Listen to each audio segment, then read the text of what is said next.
Movie की शुरुआत में हम एक आदमी को देखते हैं जिसका नाम गुलेवर होता है, जो कि अपने आप में ही खुश रहता है, जो कि न्यूयॉर्क में मेल की कंपनी में काम करता है। एक दिन गुलेवर डैन नाम के लड़के का इंटरव्यू लेता है। उसका वो जॉब से हटके क्वेश्चन पूछता है। तभी गुलेवर को पता चलता है उसका ऑलरेडी सिलेक्शन हो चुका है। इसके बाद उसके ऑफिस जाता है जहाँ पर एक लड़की मिलती है जिसका नाम डार्सी है। वो उन लोगों को मिलवाता है। तभी डैन समझ जाता है कि गुलेवर डार्सी को पसंद करता है पर इम्प्रेस नहीं कर पाता क्योंकि गुलेवर बहुत शर्मिला होता है। तभी डैन एडवाइस देता है कि तुम डार्सी को कॉफी पर बुला लो। तभी वहाँ डार्सी आ जाती है पर वो डार्सी को कुछ बोल नहीं पाता है क्योंकि उसे बहुत नर्वस आने लगती है। नेक्स्ट डे हम देखते हैं गुलेवर अपनी कंपनी में गेम खेल रहा होता है। तभी वहाँ डैन आकर बताता है कि उसका प्रमोशन हो गया है और वो उसका बॉस बन चुका है। तभी डैन बताता है तुम्हारी इसी नेचर और लंबी लंबी बातों से डार्सी इम्प्रेस नहीं होती। डैन को लगता है कि गुलेवर लाइफ में कुछ नहीं कर पाएगा। तभी गुलेवर डिप्रेस हो जाता है और वो अपनी दिल की बात बोले डार्सी के ऑफिस जाता है पर नर्वस आने की वजह से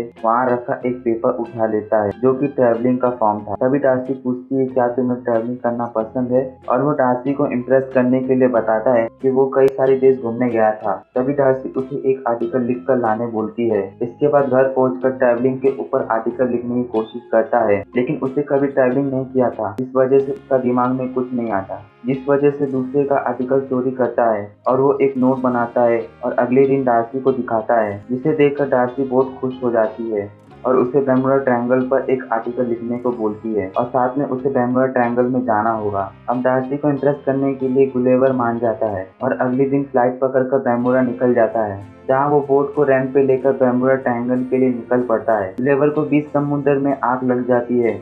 तभी वहाँ तूफान आने की वजह से बीच समुद्र में फंस जाता है। जब उसकी आँख खुलता है तब वो किसी अजीब आइलैंड में पड़ा होता है और उसके बॉडी के ऊपर छोटे छोटे आदमी खड़े होते हैं। उन लोगों ने उसे रस्सियों से बांधा हुआ था और उन छोटे छोटे बौने लोगों ने उसके ऊपर ब्रिज बनाया होता है और वहाँ उनके छोटे छोटे आदमी भी होते हैं और छोटे बौने गुलेवर को जाइंट मॉन्स्टर समझते हैं और बौने लोग को लगता है कि गुलेवर सबको पकड़ के खा जाएगा। और वहाँ गुलेवर की चेस्ट पर आर्मी का जनरल भी होता है जिसका नाम एडवर्ड होता है। तभी गुलेवर खुद को आजाद करने के लिए खड़ा होने की कोशिश करता है और बौने लोग उसे वापस नीचे खींचने लगते हैं। इसी दौरान वो वापस नीचे गिर जाता है और एक बौना उसे नीचे आ जाता है और उसके बाद सैनिक राजा के पास खींचकर ले जाते हैं। गुलेवर उनके राजा से कहता है ना मैं कोई राक्षस हूँ और ना मैं किसी को भी खाऊंगा।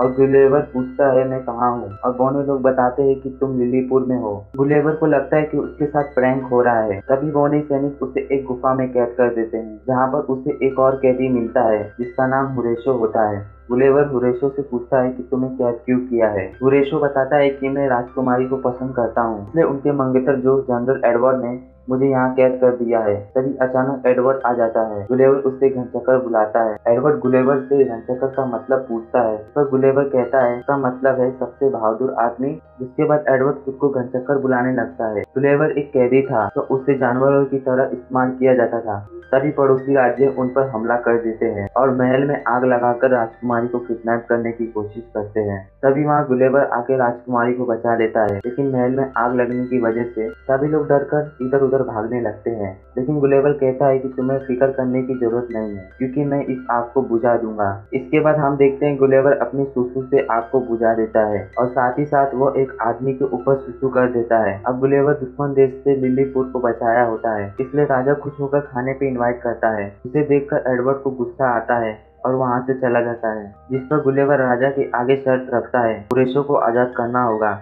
राजा उसकी बात मान लेता है। इसके बाद गुलेवर राजा के साथ खाना खा रहा होता है। तभी राजा पूछता है क्या तुम कोहरे की उस दीवार के साइड से तो नहीं आए हो जहाँ कोई जाने की हिम्मत नहीं करता। तभी गुलेवर बताता है कि नहीं मैं न्यूयॉर्क से आया हूँ। तब सभी लोग उसे न्यूयॉर्क का प्रेसिडेंट समझते हैं। गुलेवर पहली बार खुद को हीरो समझता है। तब गुलेवर लंबी लंबी फेंकने लगता है कैसे वो न्यूयॉर्क में हीरो है और सभी का रक्षक है और सब लोग ने उससे बातों पर विश्वास कर लिया सिवाय एडवर्ड के। तभी राजा कहता है कि तुम्हारी बोट ढूंढ के ठीक कर देंगे। तब राजा गुलेवर के लिए बहुत बड़ा घर बनवाता है ताकि उसमें आराम से रुक सके। गुलेवर ने थिएटर भी बनवाया ताकि लिलीपुर वाले का एंटरटेनमेंट हो सके और डूबते हुए टाइटैनिक का ड्रामा भी दिखाया और बताया कि ये सब उसके साथ हुआ है। उसकी जिंदगी देखकर सब हैरान हो जाते हैं। एडवर्ड पूछता है कि तुम कैसे बच गए थे। गुलेवर बताता है कि मुझे बचा लिया गया था।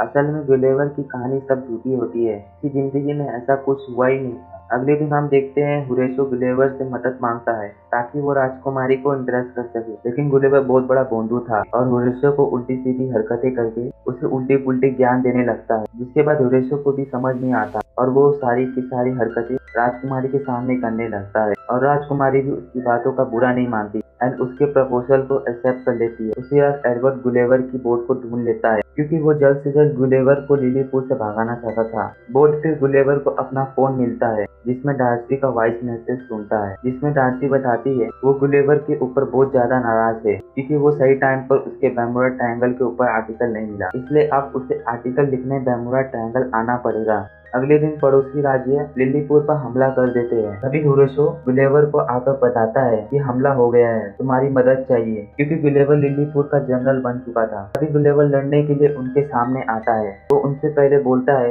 वापस लौट जाने, लेकिन दुश्मन नहीं समझते और गुलेवर पर हमला कर देते हैं और गुलेवर पर कुछ भी चीज का असर नहीं होता। तब गुलेवर उनकी नाव को खींचे किनारे पर लेके आता है और इसी तरह एक बार फिर गुलेवर लिलीपुर को बचा लेता है, जिस वजह से कर्नल एडवर्ड पहले से ज्यादा जलने और नफरत करने लगते हैं। उसी तक गुलेवर हीरो बन चुका था और उसकी खातिरदारी में कुछ कमी नहीं होता है और सभी लोग उसे काफी पसंद करते हैं। इधर राजकुमारी एडवर्ड के साथ एंगेजमेंट तोड़ देती है क्योंकि राजकुमारी एडवर्ड को नापसंद करती थी। फिर एडवर्ड दुश्मन के राजा से मिल जाता है। एडवर्ड गुलेवर की बोट से बुक चुरा ली थी पर रोबोट बनाने का तरीका था, इसके थ्रू रोबोट बनाकर लिलीपुर पर हमला कर देता है। रोबोट को देखकर गुलेवर डर जाता है। रोबोट गुलेवर को हवा में उठा लेता है। तब गुलेवर अपनी सच्चाई बताता है कि वो प्रेसिडेंट या हीरो नहीं है, वो बस न्यूयॉर्क में मामूली सा बंदा है कि वो खुद एक्सेप्ट करता है। इसके बाद एडवर्ड गुलेवर को टापू में छोड़ देता है जहाँ कोई जाने की हिम्मत नहीं करता। तब गुलेवर एक जगह पहुंच जाता है। उसे लगता है कि वो अपने जैसे लोगों के बीच में आ गया है, लेकिन तभी उसके ऊपर एक बड़ा सा बॉटल उसके ऊपर गिरता है और वो बेहोश हो जाता है,